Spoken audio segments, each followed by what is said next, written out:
မနေ့မိုးလင်းကလေးကအလုပ်တွေပဲအရှင်ပြေလုပ်နေရပြီးရတဲ့လစာကလုံလောက်မှုမရှိဘူးလားအင်ကမိသားစုရဲ့မျောလင်းချက်တွေကိုဖြည့်ဆည်းပေးဖို့မနိုင်မနှင်းဖြစ်နေပြီလားဒါမှမဟုတ်ကိုယ့်ရဲ့အိမ်မက်တွေအတွက်ငွေကြေးအခက်အခဲတွေကအသားအစီးဖြစ်နေပြီလားလစာနည်းနည်းတိုးဖို့အတွက်အာရုံစိုက်ရမယ်ဆိုပြီးကိုယ့်အရှင်တွေအားစိတ်ထုံမှုတွေအပြည့်ပေးဆက်နေရတာတွေကိုစိတ်သက်ကြနေပြီလားမင်္ဂလာပါစီဆက် knowledge platform မှာကြိုဆိုပါတယ်ရည်ချက်ကဘဝကိုပြောင်းလဲစေမဲ့အသိပညာတွေကိုမျှဝေပြောပြမှာဖြစ်ပါတယ်အလုပ်လုပ်ရင်စိတ်ညစ်နေလားငွေရှိရင်ပိုပြီးပျော်မှာလားဘယ်လောက်ရှိရင်လုံလောက်မလဲအဲ့ဒီမေးခွန်းတွေကနေ့တိုင်းခေါင်းထက်မှာလာပြီးမင်းနေတာတွေဖြစ်ပါတယ်ဒီနေ့မှာတော့ငွေရမယ်ဆိုတဲ့မျှော်လင့်ချက်နဲ့ဘဝအရသာတွေဆုံးနေမှုအကြောင်းကြောင်းသွင်းနေရတဲ့စိတ်ဒုက္ခတွေအကြောင်းလေးလေးနက်နက်ပြောပြရှင်ပါတယ်နေ့စဉ်ဘဝမှာမနေ့စောစောအိယာထညနေနောက်ကျမှအိမ်ပြန်ရခွတ်တိုးခွက်လန့်အလုပ်လုပ်နေတာတော့ဘာလို့များဘန်ကောက်ထက်က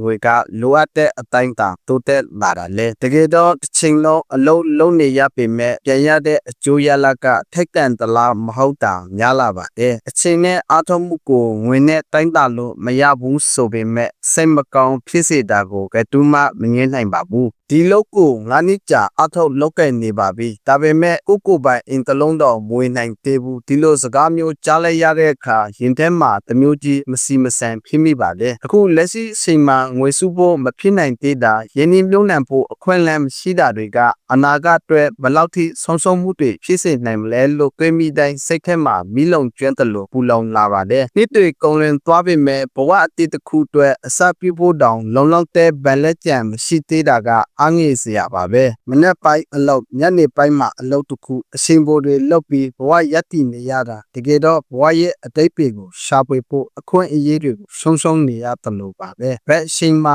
ကိုယ်ဝါဒနာတွေကိုနှိပ်စားပြီးအားလာမလဲမိသားစုနဲ့အတူအချိန်ကုန်ဆုံးနိုင်မှာအလုပ်လုပ်ပြီးစားဝတ်နေရေးပြည်လျုံနဲ့ဘဝပြည့်စုံတယ်လို့မမှတ်ယူသင့်ပါဘူးဘဝဆိုတာရှင်တန်ယုံမဟုတ်အတိတ်ပဲရှိဖြတ်တန်းဖို့ပါတနေ့ကုန်ရုံးသွားအစည်းအဝေးတဲ့အလုပ်ရှင်ပိုတွေလို့ကွန်ပျူတာနဲ့ကပ်ပြီး report ရေးစားချိန်တော့အနားယူဖို့အချိန်မရအင်ပြန်ရောက်တဲ့အခါစကားတခွန်းတောင်ပြောနိုင်တဲ့အထိပင်ပန်းလွှဲနေပြီလားဘဝဆိုတာငွေအတွက်အလုပ်လုပ်ရုံပင်ပန်းစွာလှစ်ပတ်ရုံးကန်ရုံတက်မဟုတ်ပါဘူးအလုပ်နဲ့ကိုယ်ပိုင်ရှင်အိမ်နဲ့မိသားစုကြားမှာရှင်ခွဲလျာညီအောင်ထိညှိဖို့လိုပါတယ်ဒီအချက်ကိုထိနိုင်မှသာငွေကြေးနဲ့သူစိတ်ချမ်းသာမှုကိုပါအပြေးအဝခံစားနိုင်မှာဖြစ်ပါတယ်အစိုးသူများအတွက်အပန်းဖြေစရာနေရာဆိုရင်ရုံနဲ့အိမ်ဖြစ်နေတော့တယ်အတိတ်ပေကိုစဉ်းစားကြည့်ပါဘဝတစ်ခုလုံးကိုဆုံးကျင်းတဲ့ခန်းထဲမှာပဲအပန်းဖြေနေရင်ကိုဘဝကိုဘယ်လိုတန်ဖိုးထားရမလဲရနာခွင့်တော်မရှိပဲငွေအတွက်ဆက်လို့လုံနေရတဲ့အရှင်နေမှာတန်ဖိုးထားဖို့တခုတာ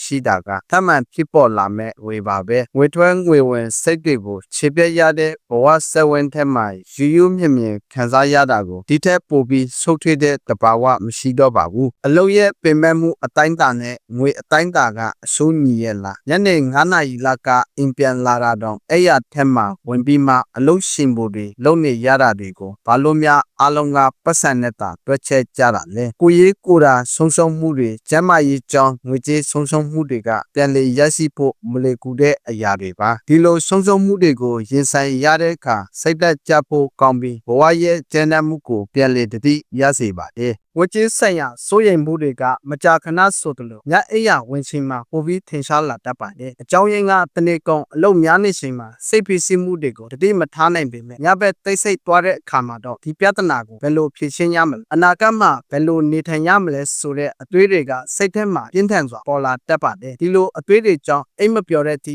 စိတ်ညစ်ရတာမျိုးဖြစ်လာပါတယ်တကယ်တော့ညဘက်အိမ်မပျော်တဲ့ဒဏ်ကိုခံစားရတာကဘယ်လောက်ပဲငွေရှိပြန်လည်ဖြစ်တင်လို့မရတဲ့ဆုံးမှုတစ်ခုပါပဲလစာငွေတိုးလာတော့အိမ်အသေးဝေဖို့အဲ့ဒါတွေပြီးမှပဲဆိုပြီးနောက်ဆုတ်ထားတာတွေညာပါဒီလကုန်ရီခရီးသွားမယ်လာမဲ့လထဲမှာလစာတိုးရီအပန်းဖြေမယ်ဆိုတာမျိုးတွေကြားရင်အလွန်လှပတဲ့အခက်တန်းတွေနားနေဖို့အချိန်တွေကိုငွေရဖို့အတွက်ရွေးဆိုင်ခဲ့တာတွေဘယ်လောက်တောင်ဆုံးခဲ့ရမလဲ ဘဝထက်ကပင်ပန်းခက်တဲ့မြတ်ကဘာအတွက်လဲကိုရှင်းစာနိုင်တဲ့ရီမန်းချက်အတွက်လားဒါမှမဟုတ်ပတ်စံအိတ်တဝက်ပြေးဖို့နဲ့လူလေးမှာဂုံတိတ်ကဖြောင်းပြူးစွာရပ်တည်နိုင်ဖို့လားတကယ်တမ်းတော့ငွေရှာရတဲ့အလောက်ကခက်ခဲမှုတိုင်းကိုကိုဖွံ့ဖြိုးစေပါတယ်ဒါပေမဲ့ပင်ပန်းမှုအတွက်ကအဓိကအမှတ်လက္ခဏာဖြစ်နေပြီးဘဝကိုအတိတ်ပင်မဲ့တလို့ခံစားရမယ်ဆိုရင်ငွေဆိုတဲ့အတွေ့အထိုက်ကသခင်ဖြစ်နေပြီဆိုတာတတိချဖို့လိုပါတယ်အကျိုးရဲ့ကတ်တွေကလစဉ်လတိုင်းစင်ကော်မှုတရက်အဖြစ်ရှိနေပါတယ်ပြီးခဲ့တဲ့လကအရှင်နေရစားတောင်းတဲ့အခြေခံလိုအပ်ချက်တွေအတွက်အကျိုးတွေက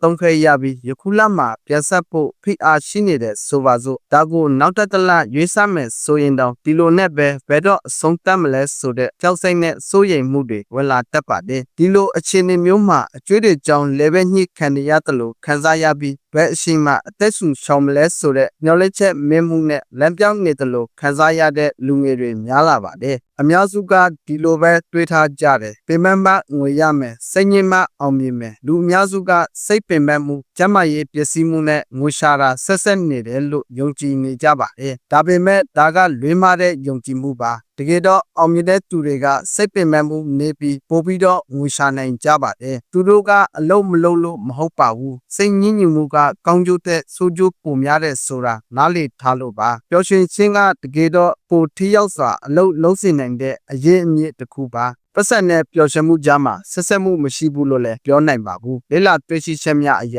နေ့စဉ်အသက်မွေးမှုအတွက်စိုးရိမ်ပူပန်စရာမလိုအောင်လုံလောက်တဲ့ငွေရှိခြင်းကစိတ်ကျဉ်းမှုနဲ့စိတ်ချမ်းသာမှုကိုရှောင်ကျဉ်ပေးနိုင်ပါတယ်ဒါပေမဲ့တစ်ချိန်တည်းမှာပဲအဲ့ဒီအစဉ်ကြော်လန့်ပြီးပတ်စံပိုရမယ်ဆိုလဲပျော်ရွှင်မှုကတိတိတတာတိုးတက်လာတာမရှိတော့ဘူးဆိုတာကိုလေလာတွေ့ရှိထားပါတယ်ပြောရရင်ပတ်စံကပျော်ရွှင်မှုရဲ့တစ်ခုတည်းသောအရင်အမြစ်မဟုတ်ပါဘူးခံစားရသည့်ဆက်ဆံရေးတွေအမှတ်တရတွေကိုယ်ပိုင်ဖွံ့ဖြိုးတိုးတက်မှုတွေမိမိ၏တန်ဖိုးနဲ့ရည်ရွယ်ချက်ကိုသိရှိနားလည်ခြင်းတွေကတကယ်ပျော်ရွှင်မှုရဲ့အရှိခံအကြောင်းတရားများဖြစ်ပါတယ်ပတ်စံဆိုတာဘဝရည်မှန်းချက်တစ်ခုမဟုတ်ပဲရောက်ရှိရာလမ်းကြောင်းတစ်ခုသာဖြစ်ပါတယ်ပတ်စံကအင်ဝေယံပညာသင်ယံဒါမှမဟုတ်ရည်ရွယ်ချက်တွေအတွက်လိုအပ်တဲ့ကိရိယာတစ်ခုသာဖြစ်ပါတယ်ပတ်စံရှာဖို့နဲ့ဘဝပျော်ရွှင်မှုကတစ်ခုနဲ့တစ်ခုစန့်ကျင်ဖက်မဟုတ်ပါဘူးနှစ်ခုလုံးအတွက်ဟန်ရှင်းညီတဲ့နီလန်းကိုရှာဖွေဖို့လိုပါတယ်မေးစရာရှိတာကပတ်စံကတင်းအတွက်လားနီလန်းလားပန်းနိုင်လားဆိုတာပါပန်းနိုင်ဆိုရင်ဘယ်တော့မှတကယ်ပျော်ရွှင်မှုကိုမရနိုင်တယ်လို့နီလန်းတစ်ခုအနေနဲ့သဘောထားရင်တော့ဘဝရဲ့အရှားပျော်ရွှင်စရာတွေကိုရရှိဖို့အထောက်အကူပြုမှာပါ